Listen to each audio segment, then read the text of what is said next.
പലതരം കളറുള്ള ഇത് കാണുമ്പോൾ എന്താണെന്ന് സംശയം ഉണ്ടാവും അല്ലേ? ഇതൊന്നുമല്ല, ഇത് നമ്മുടെ കുമ്പളങ്ങ കൊണ്ടുള്ള മിഠായിയാണ്. നല്ല ടേസ്റ്റ് എന്ന് പറയാൻ പറ്റില്ല, മധുരം, നല്ല മധുരമാണ്. പക്ഷേ ഇതിൽ ഞാൻ പലതരം ഫ്ലേവർ ചേർത്തതുകൊണ്ട് അതിന് അതിൻ്റേതായ ടേസ്റ്റ് ഉണ്ട്. ഇപ്പോൾ നമുക്ക് ഇഷ്ടമുള്ള രീതിയിൽ ഇത് ഉണ്ടാക്കാം കേട്ടോ. ഏത് ഷേപ്പ് വേണമെങ്കിലും നമുക്ക് ഉണ്ടാക്കിയെടുക്കാം. മാത്രമല്ല നമുക്ക് അത്ര വലിയ പണിയും ഇല്ല ഇത് ഉണ്ടാക്കിയെടുക്കാൻ വേണ്ടിയിട്ട്. മാത്രമല്ല ഈ നമ്മുടെ കളറൊക്കെ ചേർക്കുമ്പോൾ പലതരം കളറുകൾ ചേർക്കുമ്പോൾ ഈ കാണാനും നല്ല ഭംഗിയാണ്. ഇപ്പോൾ ഉണ്ടാക്കാൻ നോക്കാം അല്ലേ? ഞാനതിന് നല്ല മൂത്ത കുമ്പളങ്ങയാണ് എടുത്തിട്ടുള്ളത്. ഒരു വലിയ കുമ്പളങ്ങ മുറിച്ച് 3 കഷ്ണങ്ങളാക്കിയിട്ട് 3 തരത്തിലാണ് ഉണ്ടാക്കുന്നത്. ഇതിൻ്റെ നടുക്ക വിത്തൊക്കെ നമുക്ക് കളഞ്ഞിട്ട് തോലൊക്കെ കളഞ്ഞ് ഇത് മുറിച്ചെടുക്കണം. ഈ മിഠായി കൂടുതലായിട്ടും ദീപാവലി സമയങ്ങളിലാണ് നമുക്ക് കിട്ടാറുള്ളത്. ഈ സ്വീറ്റ്സ് ബോക്സിലൊക്കെ ഈ മിഠായി ഉണ്ടാവും. നല്ല ടേസ്റ്റാണിത്, അതായത് പഞ്ചസാരയുടെ ആ ടേസ്റ്റാണ്. അപ്പോൾ ഷുഗറുള്ളവരൊക്കെ കഴിക്കുന്നതൊന്ന് കമ്മിയാക്കിയാൽ മതി. അപ്പോൾ ഒരു കഷ്ണമൊക്കെ എടുത്ത് കഴിക്കുന്നതുകൊണ്ട് വലിയ കുഴപ്പമൊന്നുമില്ല. കുട്ടികൾക്കൊക്കെ വളരെ ഇഷ്ടപ്പെടുന്ന ഒരു മിഠായിയാണ്. പൊതുവേ മിഠായി മധുരമുള്ള സാധനങ്ങൾ കുട്ടികൾക്ക് വളരെ ഇഷ്ടമാണല്ലോ. ഞാനിത് വലിയ കഷ്ണങ്ങളാക്കിയിട്ടല്ല അരിഞ്ഞെടുക്കുന്നത്. ഒരു നമ്മുടെ കറിക്കൊക്കെ അരിയില്ലേ, അതായത് മോര് കറിക്കൊക്കെ ആ വണ്ണത്തിലാണ് ഞാനിത് അരിഞ്ഞെടുക്കുന്നത്.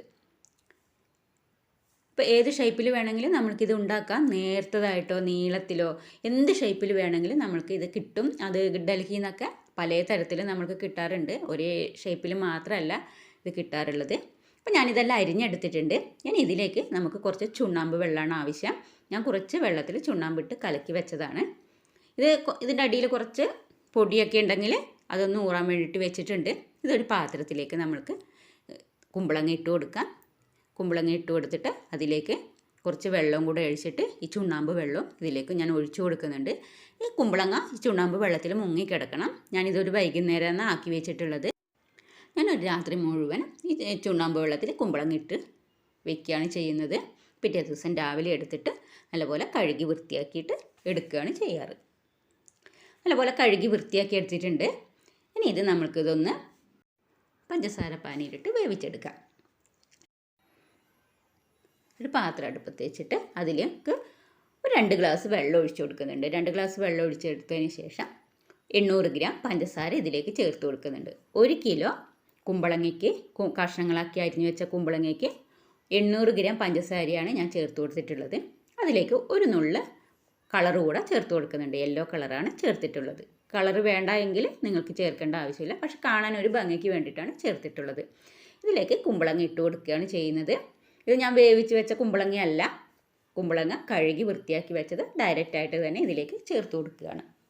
നല്ലപോലെ ഒരു 5 മിനിറ്റ് ഈ പഞ്ചസാര പാനിയിലൊന്ന് വെന്തതിന് ശേഷം ഞാൻ ഗ്യാസ് ഓഫ് ചെയ്ത് 8 മണിക്കൂർ കുമ്പളങ്ങയിൽ ഈ പഞ്ചസാര പാനി മൊത്തം പിടിക്കാൻ വേണ്ടി വെക്കുന്നുണ്ട്. അതിനുശേഷം 8 മണിക്കൂർ കഴിഞ്ഞിട്ടാണ് പിന്നീട് വീണ്ടും എടുത്തിട്ട് ഇത് ഒന്ന് നല്ലപോലെ പഞ്ചസാര പാനിയൊക്കെ വറ്റിച്ചെടുക്കുന്നത്.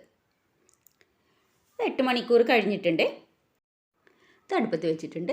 ഇപ്പം നല്ലപോലെ പഞ്ചസാര പാനി ഇതിൽ പിടിച്ചിട്ട് ഇനി ബാക്കി കുറച്ചേ ഉള്ളൂ, അതൊന്ന് ചൂടായി വരട്ടെ. അപ്പോൾ ഇതിലേക്ക് ഒരു 1/2 ടീസ്പൂണ് പൈനാപ്പിൾ എസൻസ് കൂടെ ചേർത്ത് കൊടുക്കുന്നുണ്ട്. അപ്പോൾ ആ പൈനാപ്പിളിൻ്റെ ആ ടേസ്റ്റ് കിട്ടാൻ വേണ്ടിയിട്ടാണ് അത് ചേർത്ത് കൊടുത്തിട്ടുള്ളത്. അപ്പോൾ പൈനാപ്പിളിൻ്റെ ഒന്നും ടേസ്റ്റ് വേണ്ടാന്നുണ്ടെങ്കിൽ നിങ്ങൾക്ക് സാധാ പഞ്ചസാര പാനിയിൽ മാത്രം ഉണ്ടാക്കിയാൽ മതി. ഒരേ ഒരു സാധനം വെച്ചിട്ട് തന്നെ കുമ്പളങ്ങ മിഠായി ഉണ്ടാക്കാൻ പറ്റും. പക്ഷേ പല ഫ്ലേവറിലാകുമ്പോൾ കുട്ടികൾക്ക് ഇഷ്ടപ്പെടും, അതിന് വേണ്ടിയിട്ടാണ്. അപ്പോൾ ഇനി ഇതൊന്ന് നമുക്ക് വറ്റിച്ചെടുക്കാം. ഇപ്പോൾ പഞ്ചസാര ചേർക്കുമ്പോഴാണ് അതിൻ്റെ ആ ടേസ്റ്റും മാത്രമല്ല നല്ല പുറമേയുള്ള ക്രിസ്പിനെസ്സും നമ്മൾക്ക് ഉള്ളിൽ നല്ല സോഫ്റ്റും ആയിട്ട് കിട്ടുക.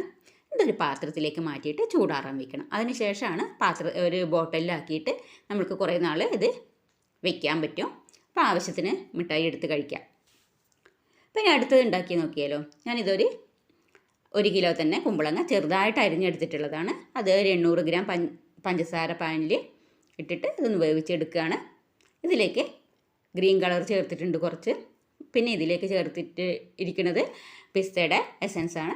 അതുകൂടെ ചേർത്ത് നമ്മൾക്ക് ഇതും നല്ലപോലെ വരട്ടിയെടുക്കാം. ഇത് ഒരു 8 മണിക്കൂർ ഞാൻ റെസ്റ്റ് ചെയ്യാൻ വെച്ചതാണ് പഞ്ചസാര പാനിയിൽ. അടുത്തത് അതുപോലെ തന്നെ ഒരു 800 ഗ്രാം പഞ്ചസാരയിൽ 2 ഗ്ലാസ് വെള്ളം ഒഴിച്ചിട്ട് കുമ്പളങ്ങ അരിഞ്ഞു വെച്ചത് ചേർത്തിട്ട് ഒരു 5 മിനിറ്റ് വേവിക്കുക. അതിനുശേഷം ഒരു 8 മണിക്കൂർ റെസ്റ്റ് ചെയ്യാൻ വയ്ക്കുക. അതിനുശേഷം നമുക്ക് ഇഷ്ടമുള്ള ഫ്ലേവറുകൾ ചേർത്തിട്ട് അതേപോലെ വരട്ടിയെടുത്ത് ഒരു പാത്രത്തിലേക്ക് മാറ്റിയിട്ട് ചൂടാറാൻ വയ്ക്കുക. ഞാനിതിലേക്ക് വാനിലയുടെ ഫ്ലേവറാണ് ചേർക്കുന്നത്. കുട്ടികൾക്ക് ഇഷ്ടപ്പെട്ട ഏത് ഫ്ലേവർ വേണമെങ്കിലും ചേർത്ത് നമ്മൾക്കിത് ഉണ്ടാക്കുക. ഇതൊരു 8 മണിക്കൂർ വെച്ചിട്ടുണ്ട് ഞാൻ. അതിനുശേഷം വാനില എസൻസ് ചേർത്ത് ഇതുകൂടെ ഒന്ന് നല്ലപോലെ വരട്ടിയെടുക്കുന്നുണ്ട്. അതിനുശേഷം ഒരു പാത്രത്തിലേക്കിട്ട് നമ്മൾക്കിതൊന്ന് ചൂടാറിയെടുക്കാം.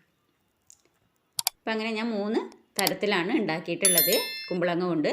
അപ്പോൾ കുട്ടികൾക്ക് വളരെ ഇഷ്ടപ്പെടുന്ന ഫ്ലേവറിലുള്ള കുമ്പളങ്ങ മിഠായി നമുക്ക് വീട്ടിൽ തന്നെ ഉണ്ടാക്കാൻ പറ്റും. അപ്പോൾ എല്ലാ അമ്മമാരും ഇതൊന്ന് ട്രൈ ചെയ്ത് നോക്കുക. അപ്പോൾ പുറമെ ക്രിസ്പിയും ഉള്ളിൽ നല്ല സോഫ്റ്റുമുള്ള കുമ്പളങ്ങ മിഠായി റെഡി ആയിട്ടുണ്ട്. അപ്പോൾ കുമ്പളങ്ങ മിഠായി എല്ലാവരും ഒരു പ്രാവശ്യമെങ്കിലും ഉണ്ടാക്കിയിട്ട് മക്കൾക്ക് കൊടുക്കുക. തീർച്ചയായിട്ടും അവർക്ക് ഇഷ്ടപ്പെടും.